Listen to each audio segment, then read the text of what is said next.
High friends, welcome back to my channel. আশা করছি সবাই ভালো আছো, সুস্থ আছো। তোমরা তো জানোই যে 4 তারিখে আমরা আলিপুরদুয়ার থেকে কলকাতা ফিরে গেছি। তো ওখান থেকে ফিরে তোমাদেরকে বলেছিলাম যে ওখানে আমি দুটো ভিডিও করেছি, যেগুলো পরে তোমাদের সাথে শেয়ার করব। তো আজকে আমি আমার শ্বশুর বাড়ির হোম ট্যুরের ভিডিও তোমাদের সাথে শেয়ার করছি। আর তোমরা তো হোম ট্যুরের ভিডিও দেখতে খুব ভালোই বাসো, তো চলো তোমরা চেক করতে থাকো, আশা করছি ভালো লাগবে।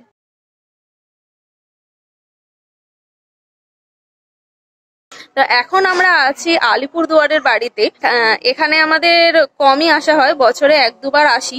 আমার এই 2 বছর বিয়ের মধ্যে এই নিয়ে 4 বার এলাম।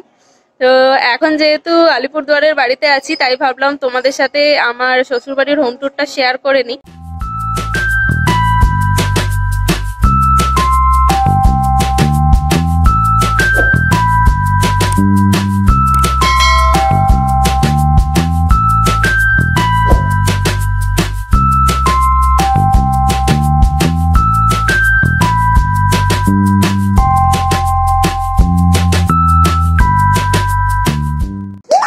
চলো এবার বাড়ির ভেতরে ঢোকা যাক। এটা হচ্ছে একদম বাইরের গেট, আমি গেটটা খুলে ভেতরে ঢুকছি।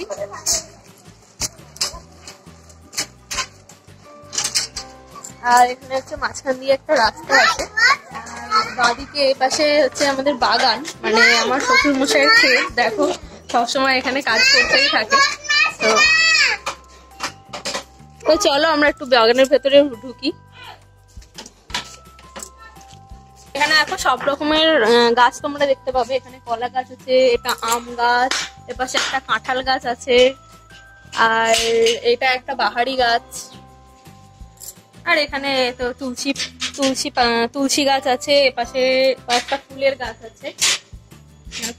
আছে, এখানে ডালিম গাছ আছে। বাগান বলতে আমরা সাধারণত বুঝি হচ্ছে ফুলের বাগান, কিন্তু আমাদের এটা ঠিক ফুলের বাগান নয়। আমি কিছু কিছু ফুলের গাছ কলকাতা থেকে এনেছিলাম। তো এখানে আছে একটা লাকি বাম্বু গাছ, এটা আমি কলকাতা থেকে এনেছি। আর এখানে আরেকটা গাছ আছে, এটা নাম নিয়ে আমাদের কনফিউশন আছে। তো যাই হোক, এটাও আমি কলকাতা থেকে এনেছি। আর এখানে এটা বাগান ঠিকই, কিন্তু এখানে ফুলের গাছের থেকে সাধারণত ধনেপাতা, ব্রাহ্মী শাক, এই সমস্ত জিনিসগুলো বেশি আছে। যেমন এই জায়গাটা পুরো আছে ভর্তি ব্রাহ্মী শাক, আর ওইটা হচ্ছে তো কুলেখাড়া শাক। আর এখানে একটা ডালিম গাছ আছে। তো এই পাশে তো তোমরা দেখতেই পেলে যে বাগান আছে।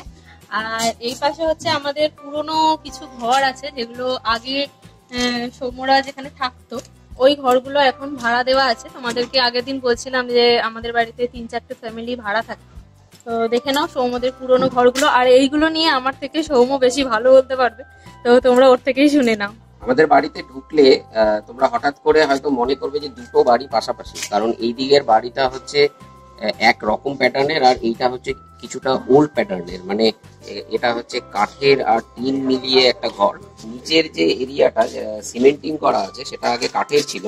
তো এই পুরো সেটআপটাই আমাদের আগে ছিল, আমরা এখানেই বড় হয়েছি। আর এখন এখানে পুরো সেটআপটাকে ভাড়া দেওয়া হয়েছে, মানে ভাড়া দেওয়ার কাজেই এটা স্পেশালি ইউজ হয়।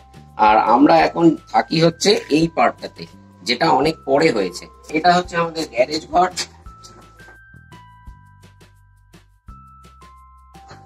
আর এই পাশে আছে বাড়ির উঠোন। এখানে দেখো কিছু বাহারি পাতা আছে, এগুলো তো মনে হয় মানি প্ল্যান্ট। এখান থেকে আমি নিয়ে গেছি কলকাতায়। কলকাতার মানি প্ল্যান্টটা এখানকারই। আমাদের ঘরেও একটা কলকাতায় রাখা আছে। আর এটা কি কুমড়ো গাছ? হ্যাঁ, কুমড়ো গাছ। আর এখানে দেখো তুলসী মঞ্চ আছে।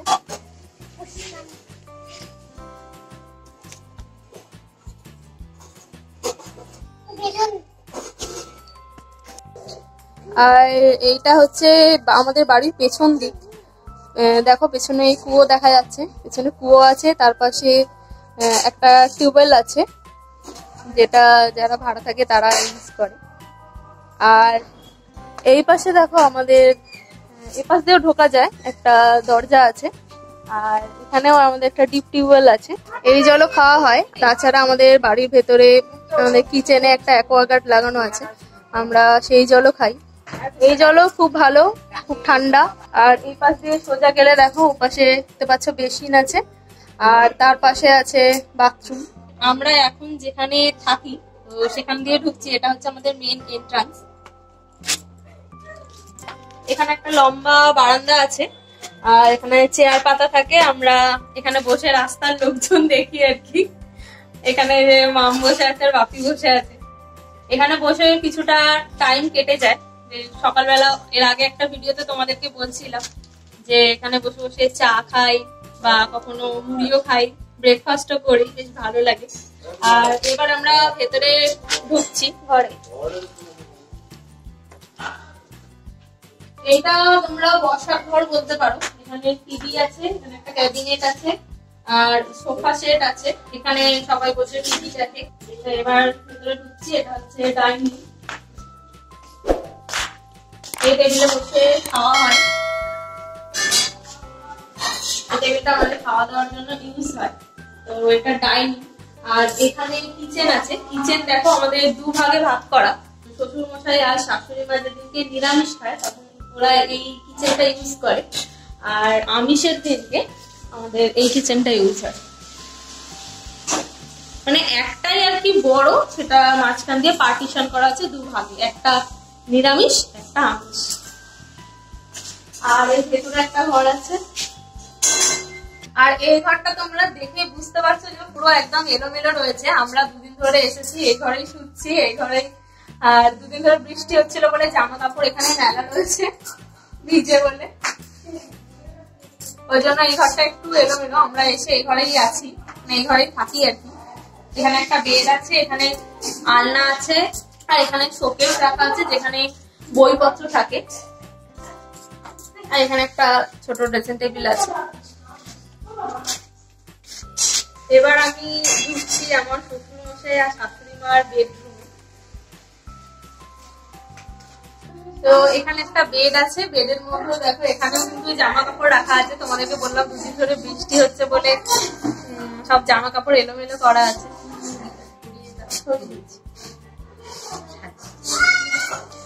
আর এখানে হচ্ছে ঠাকুর আছে যেটা আমার শাশুড়ি মা সবসময় পুজো করে।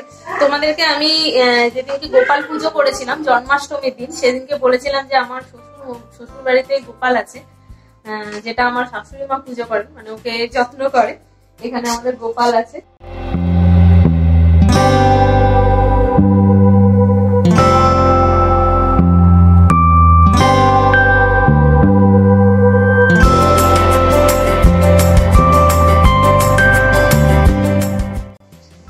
আর এখানে একটা ছোট শোকেস আছে। তো এই দরজাটা দিয়ে আমরা বেরোই সোজা ছাদে। তো চলো সোজা ছাদে উঠে যাই।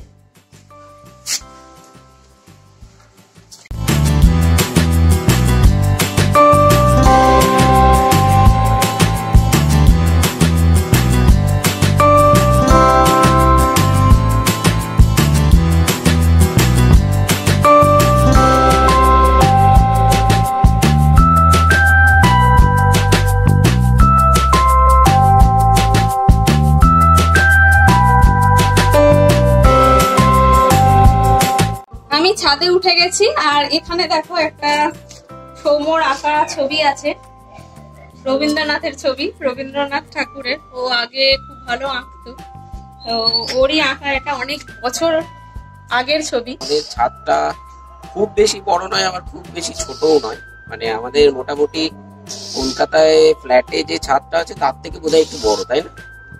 একটু বড় হবে। তো আপাতত কি বলছো, কলকাতা ফ্ল্যাটের ছাদ তো অনেকটাই বড়। না না, ওটা তো দুটো পার্টে, একটা পার্ট কি এরকম না, এর থেকে ছোট এরকম এরকম।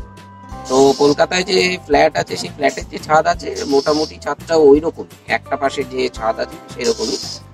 আর এই ছাদটা আপাতত এই অবস্থাতেই আছে, তার কারণ এখানে কোনো কনস্ট্রাকশন করা হয়নি। তার কারণ তোমরা বুঝতেই পারছো যে থাকার লোক নেই, কারণ আমরা থাকি হচ্ছে কলকাতায় আর বছরে একবার করে আসি। আর মা বাবা নিচে যেইটুকু স্পেস আছে সেইটুকুও পুরো ইউজ হয় না, বা পাশের ঘরটা খালি পড়ে থাকে, আমরা আসলে ইউজ হয়।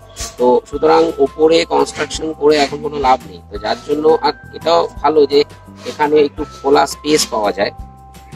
তো যখনই আমাদের রোদের দরকার, একটু আলোর দরকার, আমরা ছাদে চলে আসি। তাছাড়া জামা কাপড় শুকোনো বাঙালির যেটা আছে সেটা তো হয়ই ছাদে।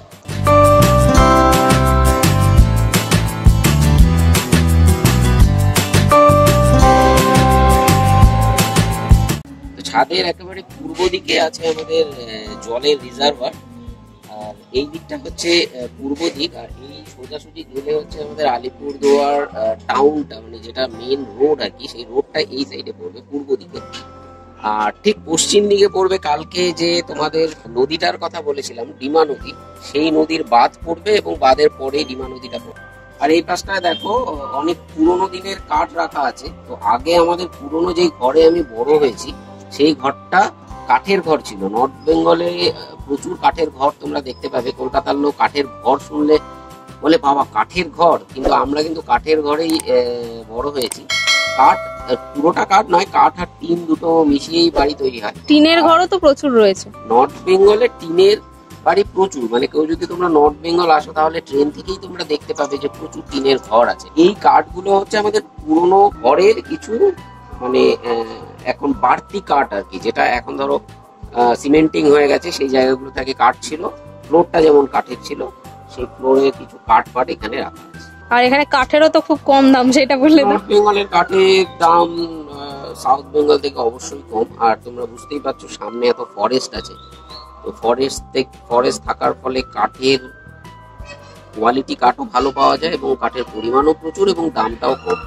তো অনেকে এরকম করে যে ফার্নিচার এখান থেকে বানিয়ে নিয়ে কলকাতায় নিয়ে যায়, তাতে অনেক সস্তা পড়ে। তবে আমি এখন পর্যন্ত কোনো ফার্নিচার এখান থেকে বানিয়ে কলকাতায় নিইনি, তবে অনেক প্ল্যান আছে, আমাদের ইচ্ছে আছে। আমার শ্বশুর বাড়ির হোম ট্যুর এখানেই কমপ্লিট। তোমরা অবশ্যই কিন্তু কমেন্টে জানিও তোমাদের কেমন লাগলো, আর আমাদের বাড়িটা কেমন লাগলো সেটাও জানাবে। খুব শান্তি আছে এখানে। যারা নর্থ বেঙ্গলে বা আলিপুরদুয়ারে আসো তোমরা নিশ্চয়ই নোটিস করবে যে মেট্রোপলিটন সিটি থেকে এইখানে প্রচুর শান্তি। চলো ভিডিওটাকে এখানেই এন্ড করছি। যদি তোমাদের ভালো লাগে অবশ্যই লাইক, কমেন্ট, শেয়ার করো। যারা প্রথম আমাকে দেখছো, আমার চ্যানেল প্রথম ভিজিট করছো, অবশ্যই চ্যানেলটা সাবস্ক্রাইব করে দিও। আজকের জন্য টাটা।